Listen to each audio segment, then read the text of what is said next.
चलिए, शनिवार विशेष में आपके सामने आज हम एक विशेष टॉपिक रखने जा रहे हैं। आज़ादी यूं ही नहीं मिलती, आज़ादी के लिए लाखों कुर्बानियां दी गई।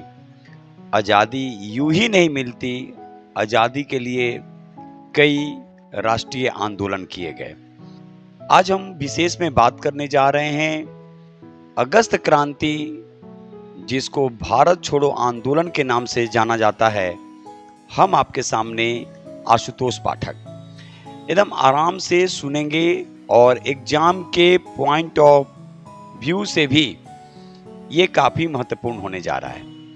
भारत छोड़ो आंदोलन के लिए 1942 ईस्वी में यानी 15 जुलाई 1942 ईस्वी को कांग्रेस कार्यकारिणी की बैठक होती है और उसमें यह निर्णय लिया जाता है कि भारत में अंग्रेजों के विरुद्ध एक आंदोलन की सख्त जरूरत है। गांधी जी इस आंदोलन के काफी पक्षधर थे, लेकिन कांग्रेस के कई बड़े नेता इस आंदोलन के समर्थन में नहीं थे, क्योंकि उस समय पूरे विश्व में द्वितीय विश्व युद्ध की शुरुआत हो चुकी थी। लेकिन गांधी जी इसी का फायदा उठाना चाहते थे और दूसरा एक कारण था कि भारत की सीमा में द्वितीय विश्व युद्ध का प्रभाव नहीं पड़े। जापान किसी से छिपा नहीं है। जापान उस समय वैसा देश था जो अपने यहाँ भी किसी को बख्श नहीं रहा था। तो गांधी जी ये चाहते थे कि अगर ब्रिटिश अगर भारत छोड़े तो भारतीय लोगों के लिए छोड़े, न कि जापानियों के लिए। 8 अगस्त 1942 को ग्वालियर टैंक में बैठक होती है और घोषणा किया जाता है कि भारत में एक आंदोलन होगा जिसका नाम है भारत छोड़ो आंदोलन। इसी आंदोलन में गांधी जी अपने भाषण में कहते हैं, आज हम आपको एक मूल मंत्र दे रहे हैं, एक नारा दे रहे हैं, करो या मरो। इसका तात्पर्य गांधी जी ने कहा कि या तो मुझे आजादी मिलेगी या तो हम देश के लिए शहीद हो जाएंगे। इसीलिए हमने कहा आजादी यूं ही नहीं मिलती, आजादी के लिए लाखों कुर्बानियां दी गई, आजादी के लिए कई राष्ट्रीय आंदोलन किए गए।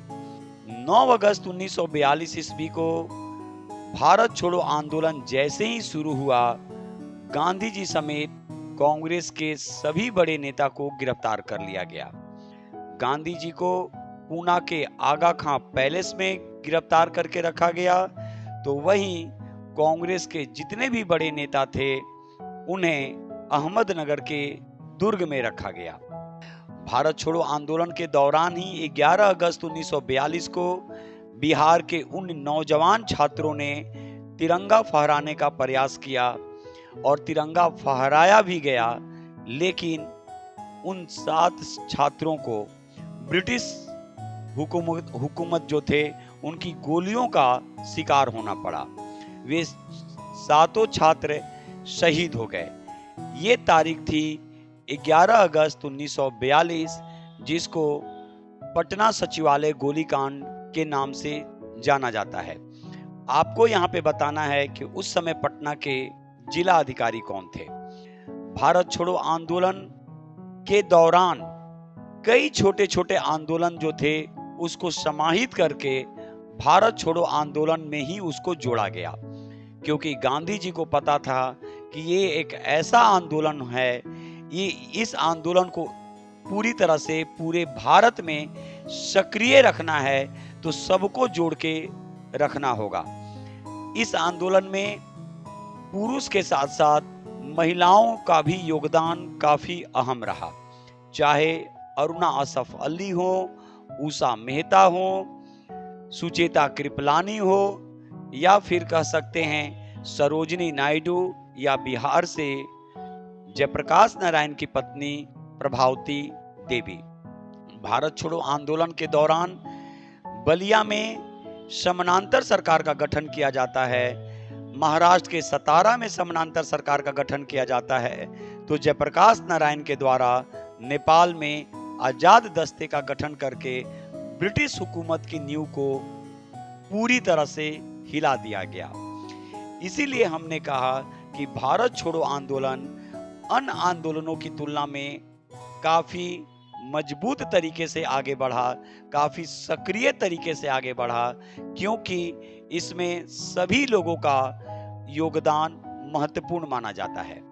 भारत छोड़ो आंदोलन के दौरान जो कहा जाता है कि उस समय भारत में जो वायसराय जो था वो लॉर्ड लिनिथगो था, तो कांग्रेस के अध्यक्ष के रूप में मौलाना अबुल कलाम आजाद अध्यक्षता कर रहे थे।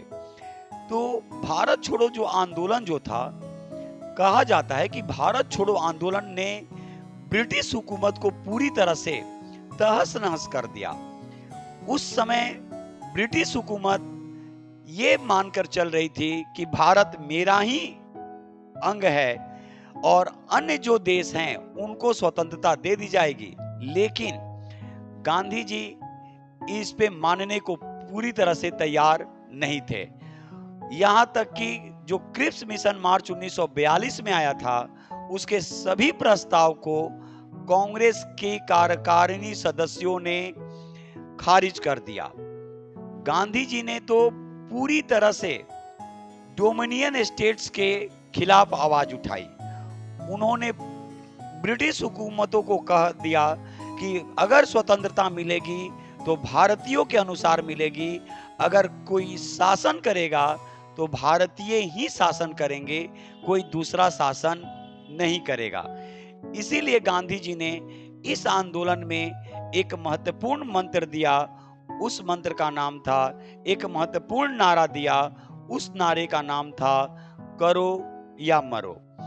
अब हम कुछ क्वेश्चन रखेंगे आपके सामने, ताकि कम से कम एग्जाम में जो आप जाते हैं तो उसके बिहाफ से भी आप क्वेश्चन करके आ जाइए। जैसे बलिया में समानांतर सरकार का गठन किया गया भारत छोड़ो आंदोलन के समय।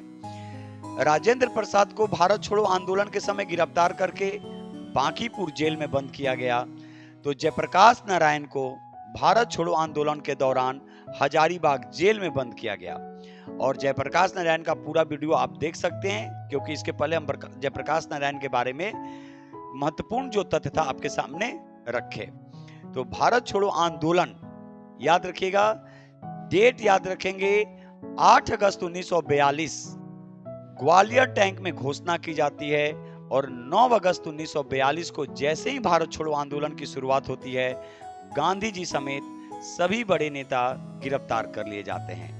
लेकिन ये आंदोलन अन्य राष्ट्रीय आंदोलनों की तुलना में काफी मजबूत और सक्रिय रहा, और इसके बाद भारत को आजादी जो मिली उसमें कहीं ना कहीं इस आंदोलन का सबसे महत्वपूर्ण योगदान था। तो शनिवार विशेष में आज हम लोगों ने देखा अगस्त क्रांति या भारत छोड़ो आंदोलन। अगर ये सेशन आपको अच्छा लगता है तो कमेंट्स करेंगे, आपको किसी टॉपिक पे बातचीत करनी है तो कमेंट्स करेंगे, अन्यथा हम अपने अकॉर्डिंग आपके सामने टॉपिक रखेंगे जो आपके जानकारी के साथ साथ मेरी भी जानकारी को बढ़ाएगा, और एग्जाम में एक नई मुहिम के साथ हम लोग आगे बढ़ेंगे। तब तक के लिए जय हिंद, जय भारत, भारत माता की।